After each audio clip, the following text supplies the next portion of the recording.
right. Love it. We've already got a bunch of people popping in here. Hey, Kelly. Hey, Kelly. Great to have you over here. Thank you for that really, really great presentation. It was very inspiring, and I really appreciate all the work that you guys are doing. I'm going to bring some people up on screen that have requested to come up on screen and ask questions, and then we'll pull some questions from the chat. We also might pull some that were asked in the main Q&A chat that we weren't able to get to. So let's start. We'll see if Merritt here, and if Merritt has a question for you. See if we can get her up. Yes, Paul, it is the Kellys. Well, while we're waiting for that, someone wanted to know, can you use infrared videography at night, maybe using drones above the canopy or flights to pinpoint koalas in some of the harder to reach areas? Have you looked at things like that? Yeah, there's actually a few people looking into that at the moment. One of the tricky things has been picking up a thermal signature for koalas, because they're so fluffy and their backs are so insulated that a lot of the time you can't pull out a different heat difference from the canopy. But in some areas, people have just had success with that. We're waiting for them to validate it across a few more habitat types, because we've got some really thick canopy and thick forests in the mountains. We want to make sure it works wherever we're going to send them out. So that's something that we may be able to use in future. I'm really hoping so, that we could just, it'd be lovely to just like sit on one of those cliff lines and send a drone out rather than having to hike down there and try and find them in person. So yeah, hopefully in the future, hopefully soon. I've found over the years that wildlife conservationists are anything if not creative. Katra says, thank you so much for the incredible work you've been doing. You mentioned that losing tree climbing strength in captivity is a challenge. What other challenges are there in rehabbing some of these koalas that were injured or struggled during the fires? Yeah, look, that's a good question as well, and it's something we're looking at. There's really a big lack of data in terms of what happens to koalas after they're released from care. I mean, some of the challenges at the moment are finding somewhere to put them, because a lot of these habitats have been burnt out, and while the koalas are getting better, their habitat's not regenerating fast enough. The other challenges are feeding them. So one of the things we were worried about, they've got a lot of gut flora, we call it the microbiome, that allows them to digest certain species of eucalypt. They get that from their mother when they're joeys. They get this thing called pap that comes out. It's like a runny fecal matter basically, but it inoculates them with all these different bacteria and things that they can then digest the eucalypt leaves. And so we're worried that sometimes they have to be fed different foliage when they're in care, different species, because the carers have to go out every single day and collect it. So they often try and collect it from nearby. And we're not sure how that impacts, if they have to be translocated when they're moved. So we've actually got a new study that's kicked off at the moment, where after koalas have gone through care, we're tagging them and monitoring them to see where they go and how they survive afterwards. That's sort of just been running for a few months now, but it's a really critical question, and all the wildlife carers want to know the answer as well. Great. Somebody from the main session, and I was actually wondering about this as well, is Australia a place where ranching is encroaching on koala habitats? And if so, how is that affecting them? Yeah, so excuse me, ranching is so basically farmland here. Would that be the equivalent? Yeah. Yep. Yeah, so that's one of the big risks here at the moment. So our land clearing laws were changed a few years back, and the regulations were watered down so that farmers could self-assess whether they needed to report their development to authorities, basically. So they could decide, nope, we do our own assessment, and no, we're going to knock down this habitat. And out of that, and same with some of the developments as well. So out of that, we have seen a massive increase in land clearing. And so that's when I was talking about that political pressure. Now that's one of the key changes. There was actually, it was in the news here, there was a bit of a debate. We've got a coalition government at the moment that's made up of two parties. And one party wanted to put through some legislation to make protection laws for koalas much stronger. And the other party didn't, because they represent the farmers more. And so I think they reached a compromise where the triggers around development are stronger. Excuse me. But farmers are still got a fair bit of freedom. So that's an ongoing political debate at the moment, but there is increasing pressure to really try and make those laws stronger. Another question from the main session: are there concerns about long-term health with them eating non-traditional tree species?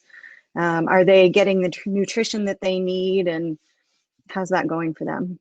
Yeah, so there's a lot of research going on with that at the moment. I mean, I was surprised. So we were tracking in browse several times a week, 2.5 hours from the mountains down to Mossman, which is on the coast in Sydney for these koalas that we rescued. And my main concern was they wouldn't transition to browse. So basically, if they eat something, it makes them feel sick. The next time they sniff it, they're not going to eat it. So they may have just refused local browse.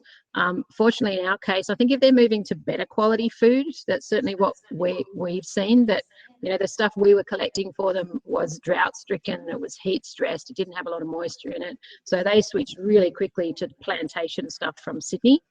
But if you were moving koalas in a different direction to poorer quality browse, then I think that could be a bigger problem. And I mean, we did only look at them over a few months. They lost a bit of condition in care and a little bit of weight, but they were still fit enough to put back. And we've done welfare checks. We caught them all about 3 months later, and they're still in reasonable health now. But the long-term impacts, and particularly when you've got joeys that are growing up in care and learning to eat potentially the wrong tree species, then that could be a complication as well. Absolutely. Hi, Antoinette. Welcome. Hello. Did you have a question? No, I just had a comment. When the fire started, I wanted to give money to Australian Wildlife. It was hard on any American website to know to whom to give, to what organization. And I looked and looked and looked, and finally found some organizations, but I had no idea if they were good or not. So there was Wires, there was some other organization, and I wish there had been a website in the United States which would give me the names of reputable organizations in Australia to whom I could give money. So I did end up by giving some money, but I didn't know if they were reputable sites or not. I will actually take that question or that comment. Antoinette, that's what Thank you. WCN is here for. That's what we do. It's our job to help people like you find organizations like Kelly's that are out there doing phenomenal work and working to be able to get the resources out there. So we actually had a couple of different graphics and some stuff up in January, February, when this was all happening, directing to places in Australia that we knew at the time that were doing good work to rehab koalas and to help with the future and kind of the next phase of recovery for them. So always come to us first, and we'll see if we can help connect you with the people that are supporting the wildlife that you're interested in. Kelly, Susan's asked about your story. Tell us a little bit about your background and how you got into koalas. Yeah, that's a long story. So I actually spent a lot of time in Africa, in Zambia for many years, for a decade, and set up the Zambian Carnival program. Came back, and I really didn't expect to be working with koalas, to be honest. I've got friends I chat to, and it's like, it's the last thing you expect to have such an iconic species. It's like, surely everybody's done what needs to be done. But I ended up working in Victoria, where there's a totally different management problem down there. They have eruptive population dynamics, and there's too many koalas in some areas, but they're also from a tiny founder population of 4 to 6 animals. So genetically, they're fairly inbred as well. And then, yeah, after a couple of years there, I moved back up here to the Blue Mountains, which is an area I've always loved. And around then, the 2013 fires came through, which were kind of standard Australian bushfires, I suppose you'd call them, compared to what we've just seen. They were big fires, actually. I shouldn't joke. They took out like 200 homes here. They burnt out 200,000 hectares to the north of this area. But around then, koalas started popping up in places where they just hadn't been seen for like 70 years or more. They were coming out of the bush and drinking out of buckets of water. And that's where we first got an indication that there were koalas in the Blue Mountains again. So that it kind of just evolved from a series of incidents. It's just like, right, somebody's got to start a project on that and find out what's going on. And so I did. And I think it's amazing how many conservationists say, well, I looked around and thought, nobody's doing this. I better go do this. Yeah. But before you were doing koalas, you were doing work in Zambia. And maybe, I know that you spent 10 years in Zambia and now you've been doing 10 years in Australia. Maybe you could talk about some of the parallels that you see across conservation and what are the similarities across conservation across the world?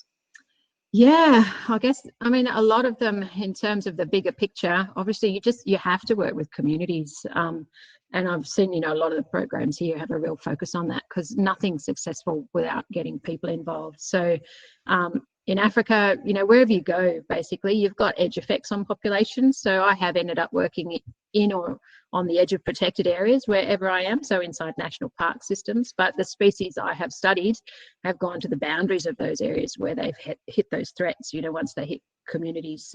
So in Africa, with the African wild dogs, for instance, it was snaring, and on farms they were shot and poisoned, and that was a major driver of low populations there.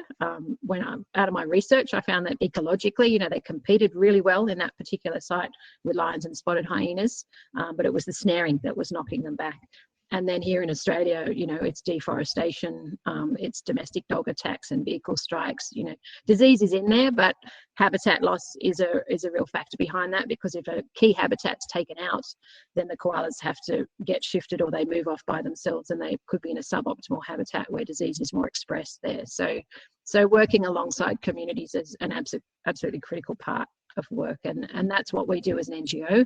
You know, every project we do, we consult with local land managers, private landholders, and we get them engaged right from the start. You know, what's the information you need, and then start sharing the information that we get. We regularly do public talks and that sort of thing. We're working on webinars now that we can't do so many public gatherings at our sites, but getting communities involved. And I guess a common theme for me is working with horribly hard to find species, actually. So African wild dogs, I think where I was lucky the home ranges were smaller. I think they're up around 300 or 400 square kilometres per pack. So I would spend days tracking them, and then 3 days later I'd get a sighting, and it kept the novelty alive. I was like, wow, wild dogs, finally found them again. And then koalas, I mean, originally I went to Victoria, where you can walk 100 metres and you can see 40 koalas in the trees there. So they were easy to detect. But then I set up this project in the lower mountains, and we ended up spending like an extra 2 years at our first study site working out the best methods to find these koalas, because they're in 40-metre blue gums with 20 metres of canopy to look through, and you just couldn't walk along and find them, which is why. Yeah. So we tested spotlighting, visual counts, detection dogs and scat counts, and that's why we've ended up using scat counts across the habitat. So I think there's some very common challenges. Yes, and you definitely have to be innovative for sure. Yeah. Shawnee's wondering about the air quality with the smoke and the fires, as we've all seen here in California and Oregon and Texas and all over. When you have these big fires, the air quality just is damaging to everyone. Have you noticed any issues with the koalas because of that?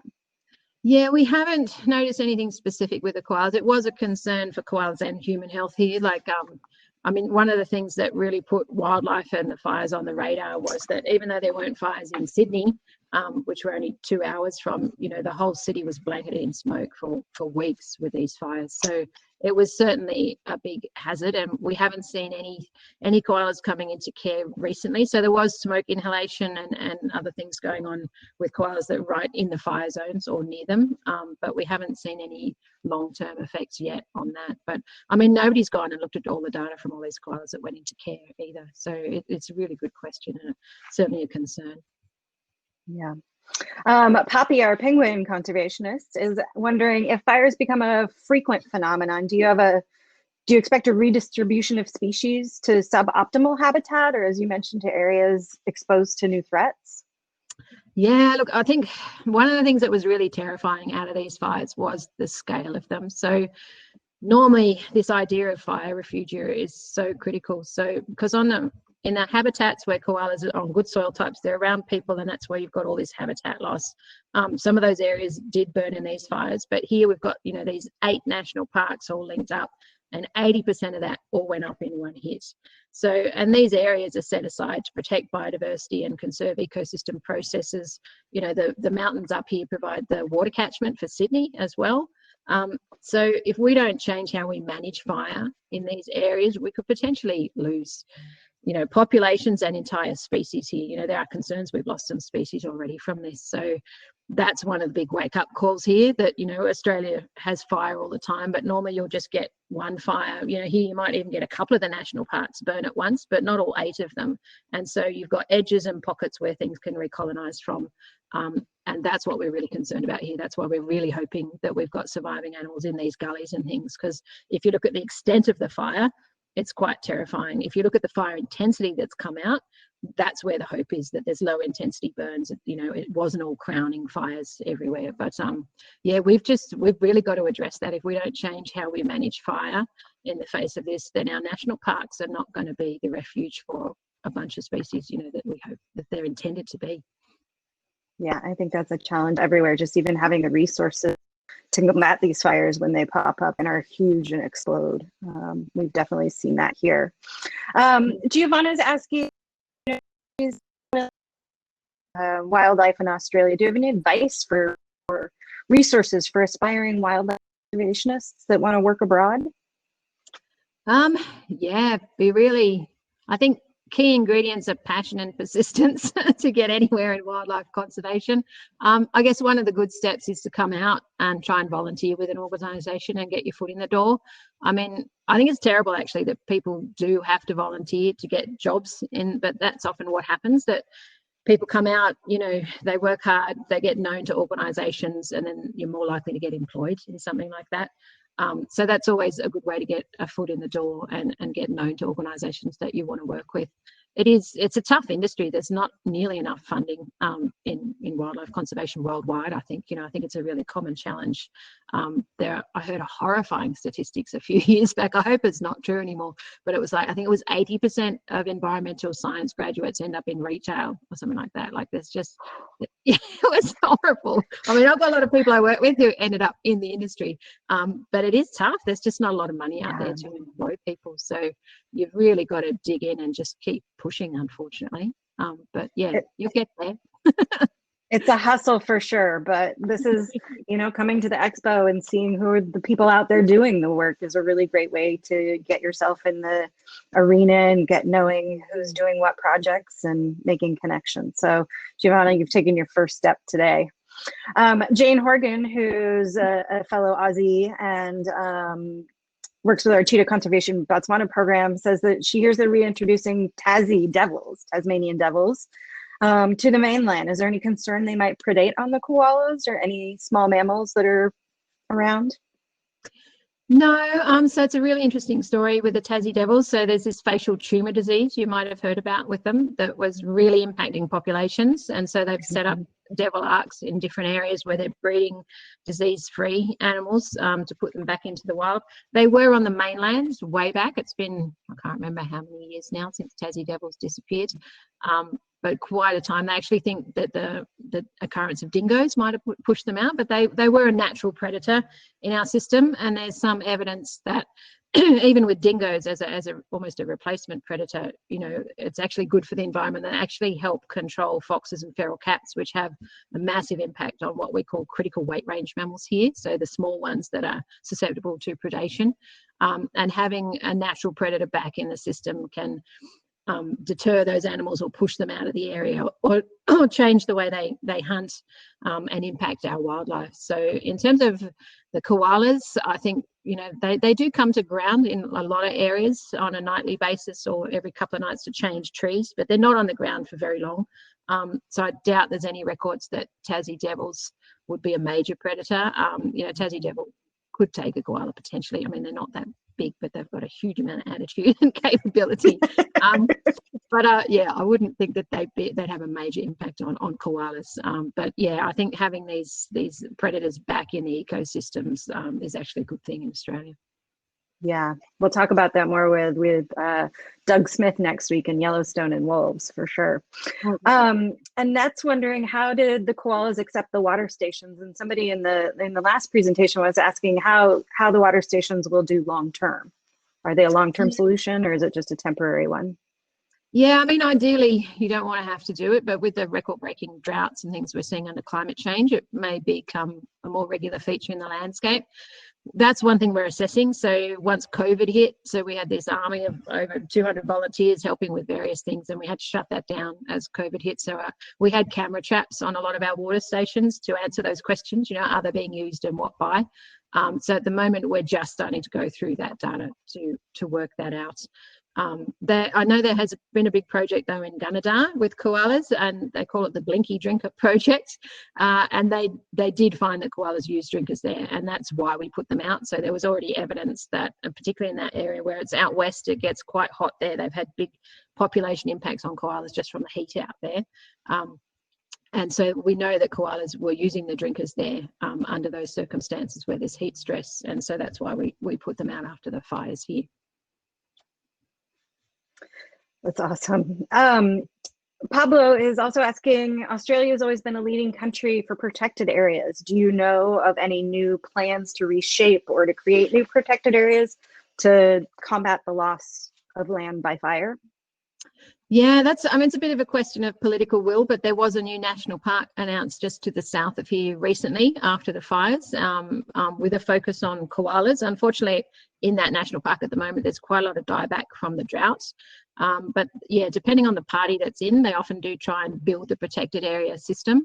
And I think that's certainly, again, a lot of pressure to see some positive action on that front. Just in the face of these losses, just for koalas, we saw 30% of the habitats in New South Wales go up in these fires, which is massive for an animal that's already a threatened species. It's bad news. So, but apart from, I guess one thing that we learn out of these fires is that having a national park doesn't necessarily protect things unless it's managed well, and that's the other thing. Having the resources and changing how we manage fire is a really critical part of that. So I would like to see more protected areas, better land clearing laws where things are assessed properly, and you've got habitats for koalas and other threatened species protected, but also a change in the way we manage fire here, because like we all know, this is probably the start, unfortunately, under climate change, and we're going to see more of this in the future. Great. I think those are, I've got one more question for you here. Hold on just a second.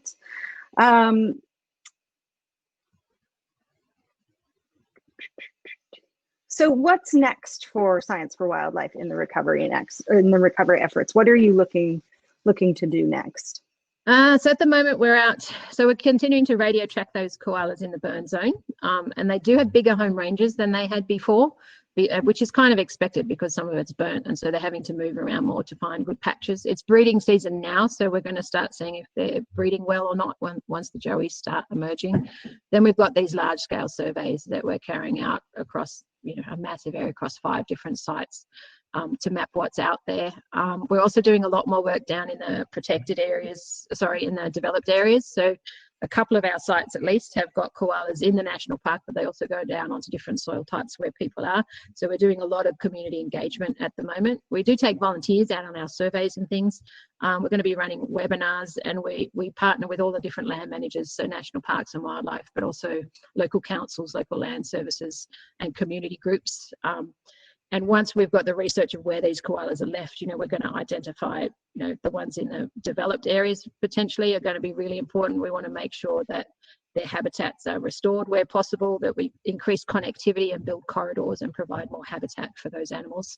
And then depending on what we find in the protected area, we work under the New South Wales Koala strategy with the state government, and we'll be providing research to them to inform management on the national park side as well. So yeah, working across land tenures, it's a huge amount of work to do at the moment. We've got the rehab project as well, where we're monitoring koalas that come through care. So that's mostly down the developed area, because a lot of the ones, apart from ones that came in from the fire, they're often found on the side of a road, or they're found diseased or something. So we're tracking animals there as well, and that's going to inform, hopefully, improved protocols for wildlife care and release rehabilitation as well.